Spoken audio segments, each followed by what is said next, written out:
السلام عليكم ورحمة الله وبركاته، أسعد الله أوقاتكم بالخير. النهاردة إن شاء الله هنتكلم عن أرخص تجميع للجيمنج وكمان للجرافيك ديزاين وللفيديو إيديتنج. التجميع النهاردة آه، بكامل محتوياتها موجودة آه، تحت في الديسكريبشن. ما تنسوش تعملوا لايك وسبسكرايب واشتراك في القناة وشير لتعم الفائدة بإذن الله. طبعا أنا لما جيت افكر ان انا اعمل التجميع او اجمع التجميعة دي، آه، كان عندي في الاول جهاز استيراد اتش بي 6300، وطبعا كلنا عارفين اداء الاجهزة الاستيراد بيبقى عامل ازاي، إن هي اصلا بتبقى مهلوكة شغل بره وتيجي هنا ان احنا نكمل عليها، فادائها ما بيبقاش يعني بالاداء المطلوب، وتحتاج ان انت بعد كده ان انت تغير الجهاز. يا اما هتجيب جهاز استيراد تاني وتقع في نفس المشكلة، يا اما تغير بقى وتريح دماغك زي ما انا عملت كده وتجيب تجميعة جديدة وتستمتع بقى بالاداء وبالشغل عليها. التجميع النهاردة لبوردات البي 450 اللي هي معالجات الرايزن بسوكت اي ام 4. البوردة اللي انا اخترتها لجهازي هي ام اس اي بي 450 جيمنج برو كاربون ماكس. البوردة بالمذر بورد دي بتدعم كسر السرعة، وبتشيل لحد معالجات الرايزن اللي هي 3000 و 5000 مع عمل ابديت للبايوس، ابديت بسيط كده ممكن نعمله للبايوس، وتشيل المعالجات من الجيل من رايزن 3000 و 5000. هي بتدعم معالجات الجيل الاول والجيل الثاني للرايزن. فيها 4 مخارج للرامة، بتشيل لحد 128 جيجا بايت رام بتردد اعلى حاجة بتشيلها بتردد 4100 ميجا هرتز، واقل تردد بتشيله 2666 ميجا هرتز. انا اخترت رامات 2 في 8 اكس بي جي ار جي بي بتردد 3200 ميجا هرتز. بالنسبة ل لباقي محتويات المذر بورد، فهي فيها مخرج لل HD ومخرج للديسبلاي بورت، ومخارج لليو اس بي سي واليو اس بي 3 واليو اس بي 2. فيها مخرج لللان، وفيها مخرج للواي فاي، وفيها كمان للبلوتوز، وست مخارج للصوت.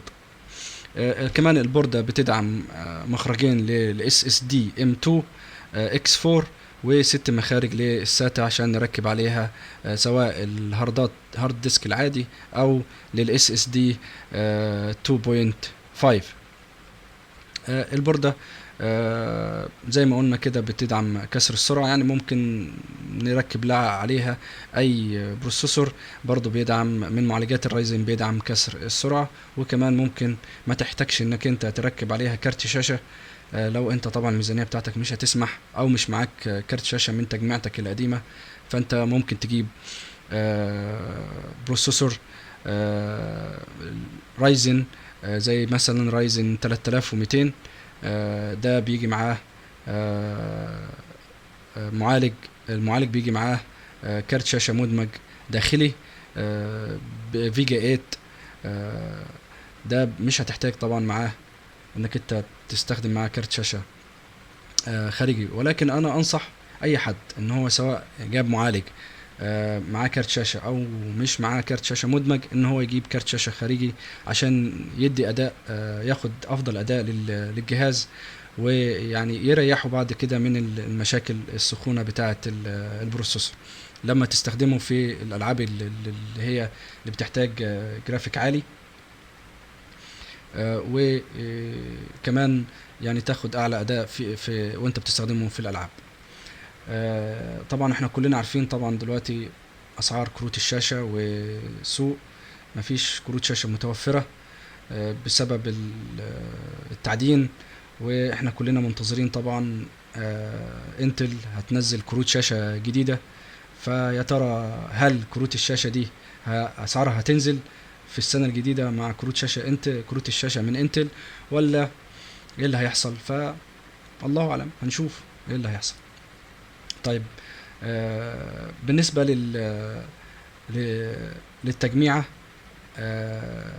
ايه انسب كيس ممكن استخدمها، وايه انسب باور سبلاي ممكن استخدمه في التجميع. انا بصراحة استخدمت طبعا كان عندي قطعة قديمة زي ما قلت كده من التجميع القديمة بتاعتي، فاستخدمتها زي الباور. كنت جايب باور سبلاي للجهاز الاستيرادي القديم بتاعي اللي هو كولر ماستر 600 واط، وده طبعا استخدمته في التجميعة الجديدة. اما بالنسبة للكيس فانا اشتريت كيسة جديدة، ما رضيتش اشتري يعني كيسة مستعملة. والكيسات يعني اسعارها يعني في كيسات جديدة وحلوة، يعني اسعارها كويسة جدا في متناول كل الناس، بتبدأ من حوالي 850 لحد 1700 و2000 جنيه.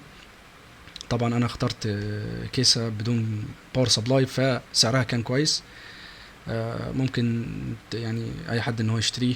انا اخترت كيسة ريد دراجون من غير باور سبلاي، فيها 3 مراوح RGB وشكلها جميل جدا. فيها وجهين ازاز، وجه امامي ووجه في احد الجوانب.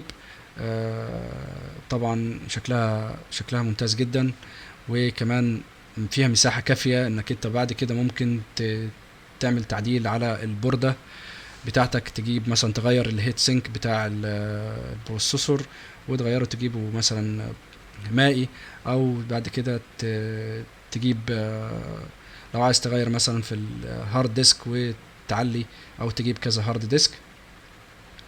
فهي ممتازة جدا سواء في الصوت او في شكلها، ودي يعني مناسبة جدا للميزانية. لو انت مثلا ميزانيتك في حدود 6000 او 6000 ونص، لو مش يعني مش ما عندكش القدرة المالية، فانت ممكن تجيب اي كيسة مستعملة. في الغالب يعني في كيسات بتبقى كيسات جيمنج مستعملة معها برضو مراوح RGB، بس برضو من غير الباور سبلاي، ممكن تشتريها في حدود 800 او 850، وساعات برضو بتوصل لحد 500 جنيه. لكن انا انصحك طبعا ان انت تشتري كيسة جديدة، لان طبعا الجديد يعني معروف، فانت هتاخد يعني شكل مقابل السعر، ولكن يعني بحسب امكانياتك وبحسب قدرتك، القدرة المالية بتاعتك. اما بالنسبة للاداء الجهاز فهو زي ما حضراتكم شايفين ان هو اداؤه في الالعاب كويس خالص. وكمان انا جربته على بابجي اللي هي لعبة بابجي موبايل، لسه ما جربناهوش على فورتنايت، هنشوف يعني ان شاء الله لما ننزل فورتنايت ونشوف اداء الجهاز. لكن هو اداؤه ممتاز زي ما حضراتكم شايفين كده في اللعبة اللي معانا دي، لعبة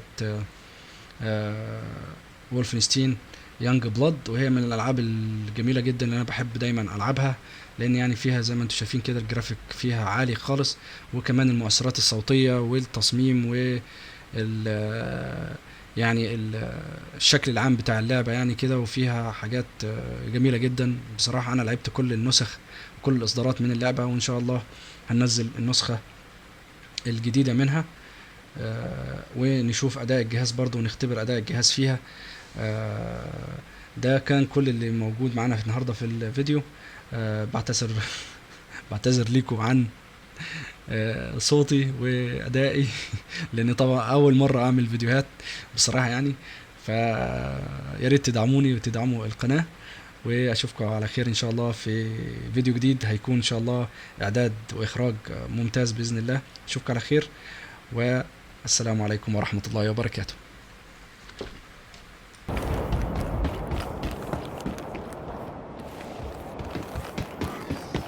Seltsames Geräusch.